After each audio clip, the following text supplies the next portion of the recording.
Assalamualaikum warahmatullahi wabarakatuh. Waalaikumsalam warahmatullahi wabarakatuh. Pada kesempatan kali ini, kami dari kelompok 3 akan mempresentasikan hasil kerjasama kami mengenai materi kultur stem cell.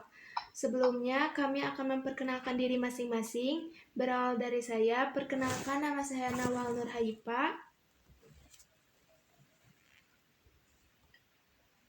Perkenalkan, nama saya Tasya Ananta. Perkenalkan, nama saya Sri Kamila. Perkenalkan, nama saya Salma Aulia Pahira. Selanjutnya, masuk pada materi yang akan dipresentasikan atau dibacakan oleh rekan saya, yaitu Tasya Ananta, Sri Kamila, dan Salma.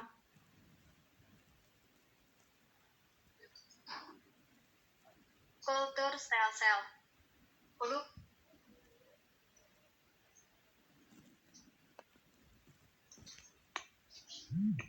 Pengertian sistem tanam paksa adalah peraturan yang dikeluarkan oleh Gubernur Jenderal Johannes van den Bosch pada tahun 1830 yang mewajibkan setiap desa menyisihkan sebagian tanahnya untuk ditanam komoditas ekspor, khususnya tebu, teh, kopi, dan tarum.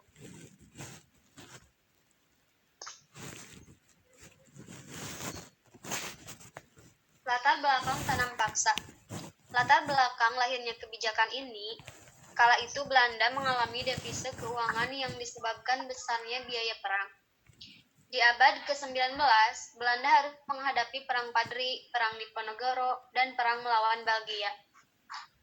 Tujuan Van den Bosch dijadikan Gubernur Jenderal adalah untuk mentransportasi Pulau Jawa menjadi eksportir beras dari produk-produk agraria seperti kopi, gula, nila, tembakau, teh, lada, kayu manis, dan mereka yang tidak memiliki tanah diminta untuk bekerja di ladang milik pemerintah selama 1/5 tahun atau 66 hari.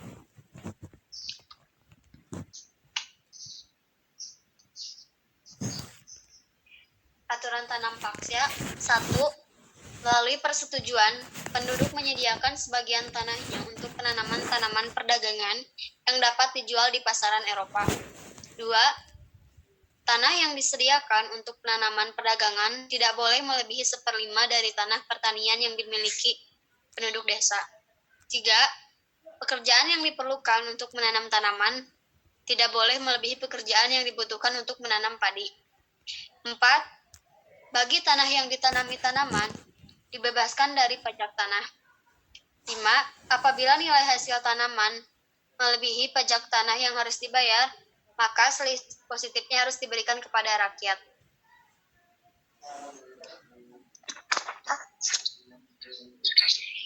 Penyimpangan tanam paksa. 1. Tanah yang harus diserahkan rakyat melebihi ketentuan. 2. Tanah yang ditanami tanaman wajib tetap terkena pajak. 3. Rakyat yang tidak punya tanah garapan harus bekerja di pabrik atau perkebunan milik kolonial selama lebih dari 66 hari. 4. Kelebihan hasil tanam dari jumlah pajak tidak dikembalikan. 5. Kerugian akibat gagal panen ditanggung oleh petani.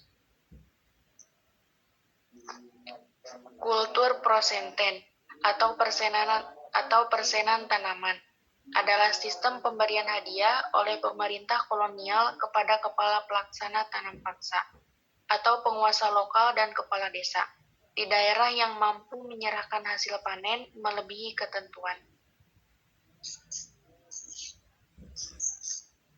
Pelaksanaan tanam paksa oleh Hindia Belanda di daerah Pulau Jawa, yaitu 1. Karesidenan Cirebon, 2. Pekalongan, 3. Tegal, 4. Semarang, 5. Jepara, 6. Surabaya, 7. Pasuruan, 8. Surakarta, 9. Kediri, 10. Tuban, dan 11. Jatiloro. Pelaksanaan tanam paksa yang dijalankan di luar Pulau Jawa, yaitu di daerah 1. Sumatera Barat yang menghasilkan kopi, 2.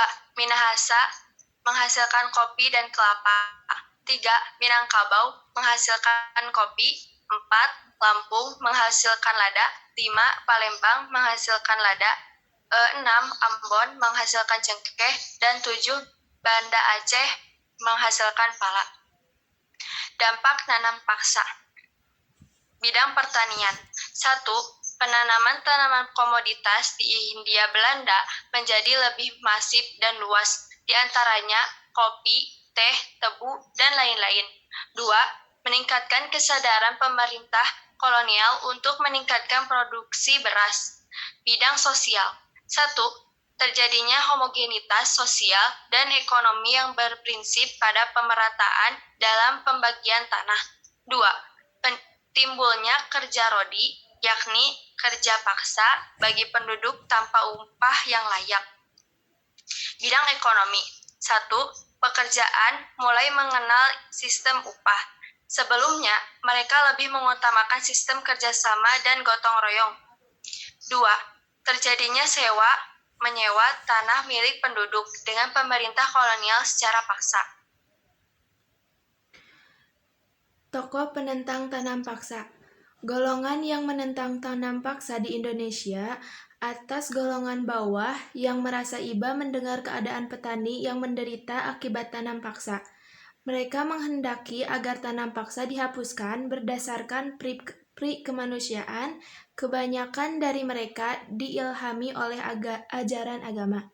Sementara itu, dari golongan menengah yang terdiri dari pengusaha dan pedagang swasta yang menghendaki agar perekonomian tidak saja dikuasai oleh pemerintah, namun bebas kepada penanam modal.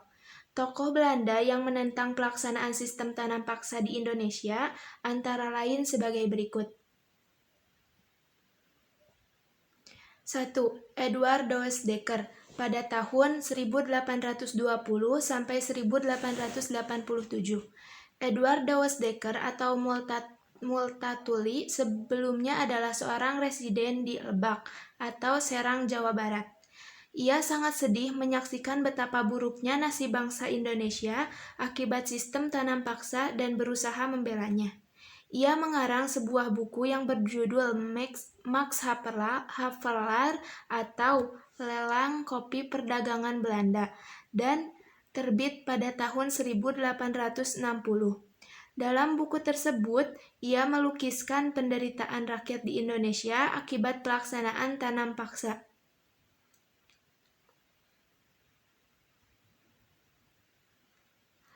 Dua, Baron van Hövell pada tahun 1812 sampai 1870.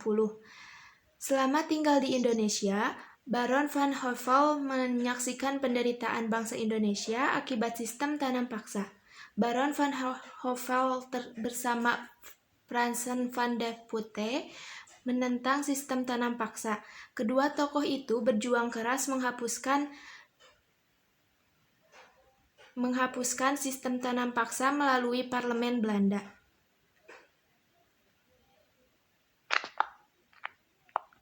Tiga, Fransen van der Putte pada tahun 1822 sampai 1902.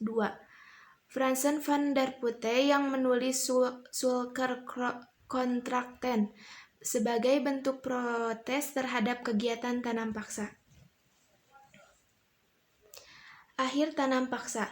Banyaknya protes dan reaksi yang muncul membuat pemerintahan Belanda mulai menghapus sistem tanam paksa secara bertahap.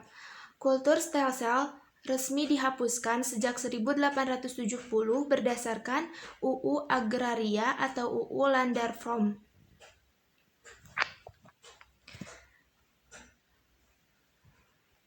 Sekian presentasi dari kelompok 3 mengenai kultur stelsel. Terima kasih kepada rekan-rekan semua atas kerjasamanya. Wabillahi taufiq wal hidayah. Wassalamualaikum warahmatullahi wabarakatuh.